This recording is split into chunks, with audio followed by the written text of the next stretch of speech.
먼저 파이널샷이 포착한 오후장 특징주들 한 판으로 정리해봤습니다.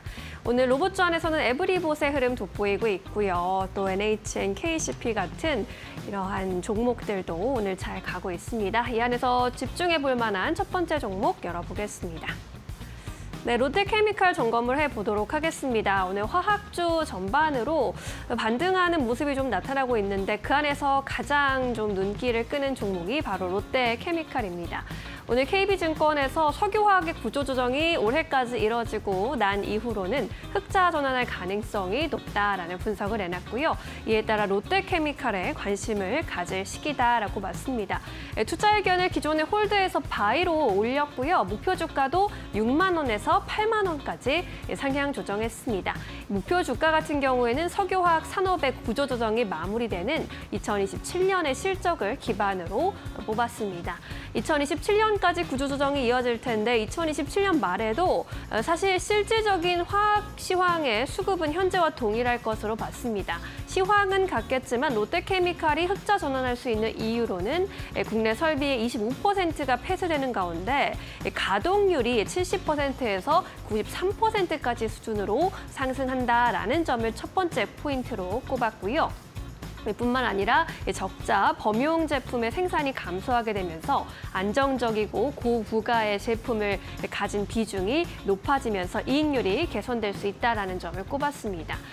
또한 자발적으로 설비 폐쇄를 한 기업의 경우에는 정부 혜택을 받을 것으로 예정이 되어 있는 가운데 롯데케미칼이 가장 적극적으로 폐쇄를 하고 있다는 점을 또 투자 포인트로 꼽았습니다. 다만 영업 적자는 계속 이어질 것으로 보이고 있습니다. 연간 기준으로 내년에 영업 적자 2,875억 원 기록할 것으로 보이고요. 당장 이번 3분기만 해도 1,400억 원대 영업 적자를 기록할 것으로 추정이 되고 있는 상황입니다. 2분기 기저휴가도 있을 것으로 보이고 역사상 최악의 다운사이클 시황이 4개 분기째 이어지고 있기 때문이죠. 미국의 상호 관세로 둔화된 수요 개선에는 시간이 좀 걸릴 것이라는 분석도 함께 내놨습니다. 중장기적으로 볼 수 있는 주가 흐름이 될 수 있을 것 같은데 오늘은 이러한 리포트 기반으로 롯데케미칼의 주가가 선방해주고 있는 모습입니다. 롯데케미칼이 4%대 오름세 가져가고 있고요. 장중에 다른 종목들은 다 하락으로 전환했습니다. 효성화학도 현재 보합권 지나가고 있고요. 대환유화도 약보합권, 금호석유화학과 워닝머티리얼즈도 1%대 동반 약세 흐름 감지되고 있습니다. 이어서 두 번째 특징주 살펴보겠습니다.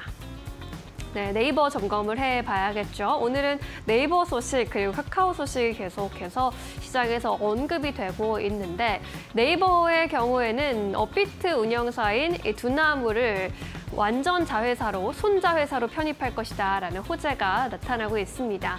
이렇게 호재가 적용이 되는 이유는 이 두나무의 실적이 네이버 핀테크 연결 실적으로 포함이 된다면 확실하게 EPS 개선이 이뤄질 수 있을 것이라는 전망 때문이죠.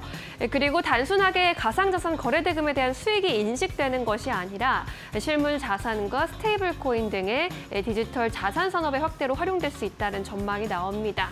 여기서 키워드는 스테이블 코인이고 확실하게 시장 선점의 기회를 가져갈 수 있을 것이라는 분석들 나오고 있는데요.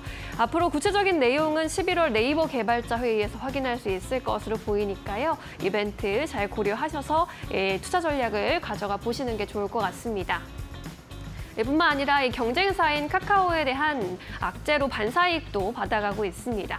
카카오톡 신규 서비스가 나온 가운데 이용자들의 반발이 좀 거셉니다. 실제로 사용을 해보신 분들 어떻게 느꼈을지 모르겠는데 지금 거의 카카오톡을 삭제하겠다라는 그런 이야기까지 하시는 분들이 있습니다. 따라서 이에 대한 좀 악재가 오늘 시장에 반영이 되고 있고요. 또 SM 시세 조종 혐의로 이제 검찰에 넘겨진 김범수 창업자의 경우도 오는 10월에 1심 선고 결과가 나옵니다. 이 결과에 따라서 앞으로 카카오 지분법의 이익 전망치와 적정 주가 역시 하향 조정될 가능성이 있다라는 증권가의 분석이 나온 상황입니다. 오늘 카카오의 주가는 이에 따라 약세 번째 보이고 있고요. 네이버는 반사이익을 받아가는 모습이죠. 오후장에서는 현재 상승 탄력 좀 떨어지긴 했지만 25만 원 선 위에서 거래되는 모습이고요. 이 밖에도 스테이블코인 관련주들이 전반적으로 탄력 받아가고 있습니다. 헥토파이낸셜 9% 가까운 오름세 가져가면서 2만 원 선 위에서 거래 형성되고 있고요. NHN KCP도 6%대 강세 탄력, 한컴미드와 뱅크역 글로벌 역시 2%대 동반 강세로 움직이고 있습니다. 이어서 세 번째 특징주 살펴보시죠. 네, 나이백을 좀 점검해 보도록 하겠습니다. 이 나이백의 경우에는 비만 치료제 시장에서 최근 가장 핫한 키워드이기도 한 근육을 지키는 비만약의 열차에 탑승했습니다.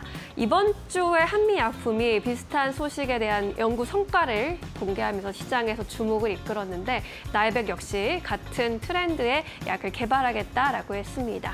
근손실을 최소화하면서 지방만 줄이는 기존의 차세대 후보 물질을 연구 중이라고 했고요. 다만 아직 시판된 제약품은 없습니다. 따라서 시장의 신뢰를 확보해야 하는 단계로 보이는 상황입니다. 나이백에서 앞으로 어떤 연구 결과가 나올지가 앞으로의 관전 포인트가 되겠습니다. 뿐만 아니라 섬유증 치료제의 추가 기술 이전 기대감도 증권가에서는 좋게 보고 있는 상황입니다. 섬유증 치료제에 대한 기술 이전이 지난 5월에 미국 소재 제약바이오 회사를 대상으로 이루어졌는데 현재는 미국에서 임상 이상을 진행하고 있는 상황이고요. 키움증권에서는 폐 질환 이외에도 비만과 종양, 뇌질환 분야에서 나이백이 독자적으로 개발 및 상업화가 가능하다라고 봤습니다. 따라서 추가적인 기대감도 받아가고 있는 상황입니다. 향후 주요 일정으로는 이제 이 비만 치료제 관련해서 펩타이드 심포지엄 비만 관련 포스터 발표가 10월 22일로 예정이 되어 있고요. 12월 12일에는 트리플 B 셔플 플랫폼 관련 발표도 예정되어 있습니다. 관련 이벤트들도 잘 체크해보시는 것이 중요할 것 같습니다. 오늘 제약바이오주 시세도 살펴보도록 하겠습니다. 나이백의 경우 14% 급등세 가져가고 있고요. 3만 원 선 위까지 또 올라온 모습입니다. 일동제약과 한미약품도 관련해서 제약 바이오주 안에서 비만 치료제 모멘텀이 있다는 이유로 함께 좀 반등하는 모습 나타나고 있고요. 셀트리온은 오전장에서 상승했다가 오후장에선 하락 전환한 모습, 삼성바이오로직스는 낙폭을 좀 키우면서 2%대 약세 흐름 이어가고 있습니다.